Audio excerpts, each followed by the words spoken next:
Apenas uma vida que logo passará. Apenas o que foi feito para Deus será preservado. E quando eu estiver morrendo, quão feliz estarei se a lâmpada da minha vida foi gasta para ti. Refletir a respeito da vida do Leonardo Ravenhill é simplesmente uma inspiração real. Em qualquer medida, a vida dele era notável e o seu ministério foi extraordinário. Ele era um homem sem precedentes. Ele foi usado por Deus durante o século XX de maneira excepcional. Ele se converteu por volta dos 15 anos, simplesmente ao perceber que o seu pai possuía uma realidade espiritual que ele não tinha. Então ele se tornou convicto, rogou ao Senhor e se converteu aos 15 anos de idade. Depois da conversão, ele se envolveu com o evangelismo, os testemunhos e as reuniões de oração sérias. Eles tinham grupos de santidade parecido com um grupo pré-nazareno, mas eram carismáticos. Sabe, eles não falavam em línguas, eles tinham a mente sã. Eles buscavam o Senhor fervorosamente em oração. Eles eram chamados de perseguidores de santidade. Na verdade, eles viviam percorrendo todo o solo da Inglaterra. Eles iam de norte a sul e de leste a oeste repetidamente. Eles tinham um carro com uma tenda e quando a armavam, as pessoas vinham para o culto à noite. Cada um deles tinha uma mochila pequena, sabe? Haviam de 5 a 8 membros no grupo e eles iam para um local com o plano de permanecer por lá 2 ou 3 semanas, mas em alguns casos eles ficavam 2 ou 3 meses por causa do enorme impacto que a pregação causava na região, por todo o norte da Inglaterra, a exemplo do que ocorria no país de Gales. Então, Leonardo começou como um evangelista de rua em 1931, quando ele tinha 24 anos. E ele perseverou nesse ministério durante as décadas de 30 e 40. Ele era conhecido por ser um evangelista poderoso, veemente, apaixonado, corajoso e destemido. Não há preocupação, precisa haver um despertar na igreja em relação ao perigo. Aqueles ali no final da mesa, eles não vão à igreja. Não, eles vão para o inferno. Por que você não fala? O único momento que você vai dizer Cristo é tudo o que eu preciso é quando Cristo for tudo o que você tem. Ele e a sua esposa se mudaram para a Irlanda. Ela era irlandesa, Marta era da Irlanda. E eles se mudaram para lá durante a década de 50 para que o Leonardo pudesse se recuperar de um acidente que ele sofreu.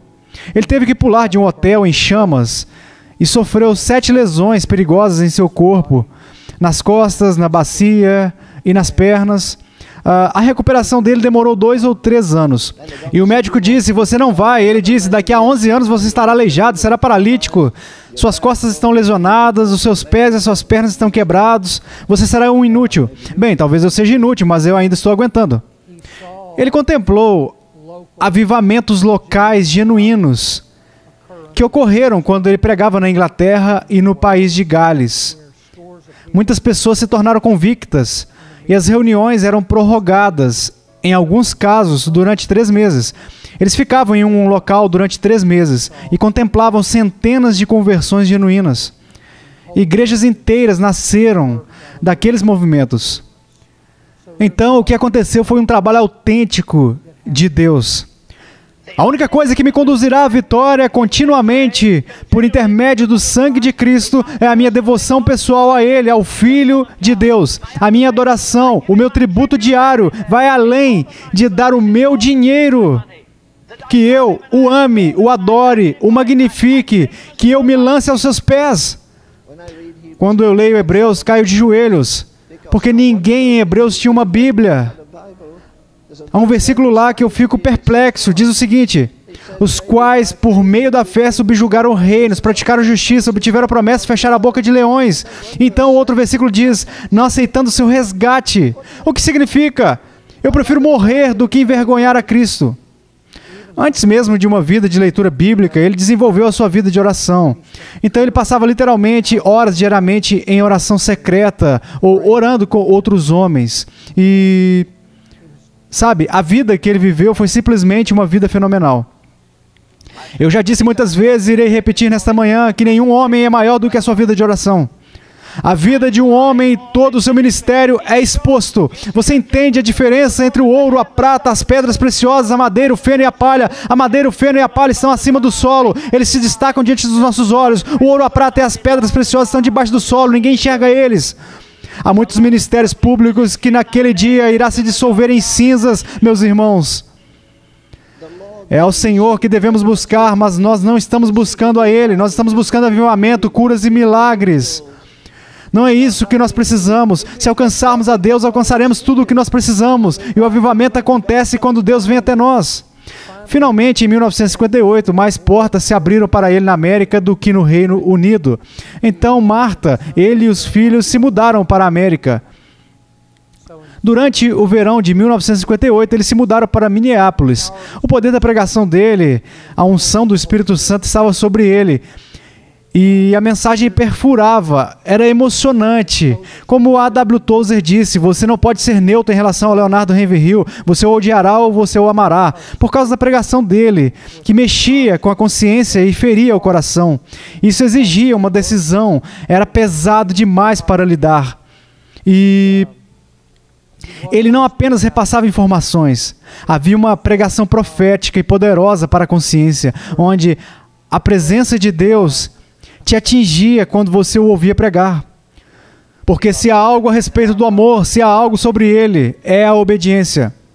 Se nós voltarmos a ser um povo genuinamente batizado na obediência, inteiramente submissos à vontade de Deus, sem nos preocuparmos com a opinião humana, sem buscarmos mais para consumir prodigamente com nós mesmos, mas dizer, ó Deus, eu anseio ver a minha vida organizada para que quando eu estiver em sua presença maravilhosa, como João diz, quando ele se manifestar, não nos afastemos envergonhados na sua vinda.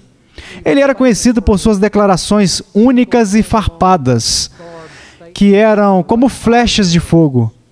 Nós vivemos em uma era de comichões nos ouvidos, mas eu não tenho permissão de Deus para coçá-los, ou, sabe, coisas do tipo.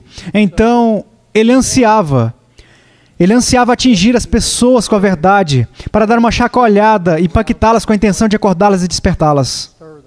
Há milhares de caminhos até o inferno, mas nenhum deles termina fora dele.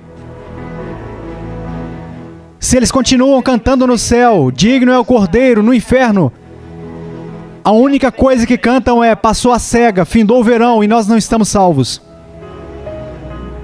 Ele exemplificou o que é uma vida de oração genuína, e ele pregou sobre a importância disso. E eu assisti uma dessas pregações, abri o meu coração e levei a sério. A oração é o segredo, vocês sabem disso. Se você decidir passar um tempo em oração, o diabo vai lutar contra você mais do que qualquer outra coisa. O seu telefone vai tocar fora do gancho, vai chegar visita e alguém vai dizer, venha pregar em nossa igreja. Por que você conduziria um avivamento na congregação dos outros enquanto a sua congregação está morta? Não tem cabimento. Eu fiquei impressionado com a seriedade dele, com Deus e os assuntos do reino de Deus, sobre o evangelho e a pregação. Ele estabeleceu um padrão para mim, disse, é isso que é um pregador. Falou como o pregador deve encarar as coisas, sem tolices, sem entretenimento carnal, sem perseguir a popularidade, sem tentar fazer graça. Em minha opinião, o entretenimento é o substituto diabólico da alegria. Quanto mais prazer você tiver na lei, menos você irá precisar de entretenimento. Quando você poderá exclamar, aquele Cristo de antigamente é tudo o que eu anseio. Mas escute, tenha cuidado, ele pode tirar tudo o que você tem. Ele pode afastar os seus melhores amigos que irão pensar que você é um fanático. Ele não está nem aí se você está sendo gentil e bonzinho, mas se você está imediatamente se tornando santo e zeloso. Ele possuía um apetite carnívoro pela verdade, pelos melhores livros, as melhores leituras. Ele nunca substituía a Bíblia, porque ele lia e meditava em diversos capítulos da Bíblia inglesa, simplesmente todos os dias. E ele a devorava, ele meditava nela, ele se alimentava dela. Como um cristão, não apenas para montar sermões, ele não era assim. Então ele pregava sobre a realidade com superabundância que surgia da sua vida devocional. Como um homem pode se sentar, ouvir a palavra de Deus e não pegar fogo? O cristianismo não foi pesado na balança e achado em falta, ele foi provado, julgado como difícil e rejeitado. A pior coisa que poderia acontecer a um pregador seria ele se tornar civilizado. Não vale a pena. Não vale. Uma coisa que eu notei sobre o Leonardo Ravenhill, eu trocaria mais de 20 calvinistas mortos por um Leonardo Ravenhill. Uma coisa que eu notei sobre o Leonardo Ravenhill, ele era perigoso. Ele era perigoso. A igreja nunca esteve tão equipada quanto está agora e nunca esteve com tão pouco poder. Ninguém pregava como ele, da mesma forma que ninguém pregava como Spurgeon ou até mesmo como Martin Lloyd Jones pregou. Mas há coisas que nós precisamos aprender da vida do Leonardo e buscar mantê-las. A sua perspectiva de vida, a sua perspectiva eterna, a sua seriedade em relação a Deus e a vida cristã, a sua disciplina pessoal, de como ele vivia a vida dele diariamente. Ele não desperdiçava tempo. Sabe, é bem provável que ele orava em média 6 horas por dia. Ele foi o único homem que eu conheci que provavelmente orava mais do que estudava no dia a dia. Então, provavelmente, ele estudava e orava 14 horas por dia. Todos os dias, exceto no dia do Senhor. Saiba que o cerne de tudo é que não conhecemos a Deus. Nós não conhecemos a Deus. Nós conhecemos teologia, temos informações sobre Ele. Porque Jesus veio ao mundo para salvar pecadores. Não foi isso que Jesus disse. O que Jesus disse? Que te conheçam a ti. Cada homem que vem até o meu escritório, eles vêm de todo o mundo. Eu não sei o porquê, mas eles vêm. E eu digo, antes de tudo, você conhece a Deus? Bem, eu sou formado em... Eu não perguntei isso. Você conhece a Deus? Quando foi o seu último encontro com Deus? Qual foi a última vez que você se prostrou em sua presença? Qual foi a última vez que você se rendeu à sua majestade? Você não conhece a Deus. A sua vida devocional, o seu comprometimento disciplinado em estar nas Escrituras devocionalmente, a sua disciplina na oração e na leitura são grandes exemplos. Precisam ser seguidos e imitados hoje em dia. E ele orava, se não me engano, por volta das 2 ou 3 da manhã. Então ele disse que Deus o encontrou naquela noite. Bem, é assim que nasce o avivamento. Você não pode agendá-lo. Esse negócio estúpido de vamos começar um avivamento no próximo sábado à noite até tal hora. Quem pode dar ordens ao Espírito Santo? Sensibilidade ao Espírito ou Deus não está lá? Sabe, o livro tinha 300, 400 páginas e foi para 600 páginas. E agora, basicamente, quando foi para a impressão, neste mês, foi para 672 páginas, incluindo mais de 40 páginas com fotos, passando por toda a sua vida. Então, ficou bem evidente que Deus queria uma biografia da vida dele para a geração futura que possa ter ouvido sobre ele, e tudo o que eles sabem é que este cara em chamas é o Leonardo Ravenhill, que prega dessa maneira. Mas a biografia completa de sua vida pode ter um impacto fenomenal nessa geração. Tem algo que eu desejo. Eu quero ser um dos 10 homens mais procurados do inferno. Eu desejo que os demônios digam, eu conheço Jesus e conheço o Ravenhill. Eu conheço Jesus e conheço o Bell. Por isso os demônios se opuseram a ele. Eles me disseram isso lá de Berkeley. Tem um guru que sai para o gramado lá na hora do intervalo e reúne 2.000 estudantes em volta dele. Venha e se sente ao redor desse paroleiro e escute. Como um homem ateu e herege pode magnetizar multidões com algo sobre a vinda do Deus vivo? Paulo diz, a minha palavra e a minha pregação não consistiram em linguagem persuasiva de sabedoria, mas em demonstração do Espírito e de poder.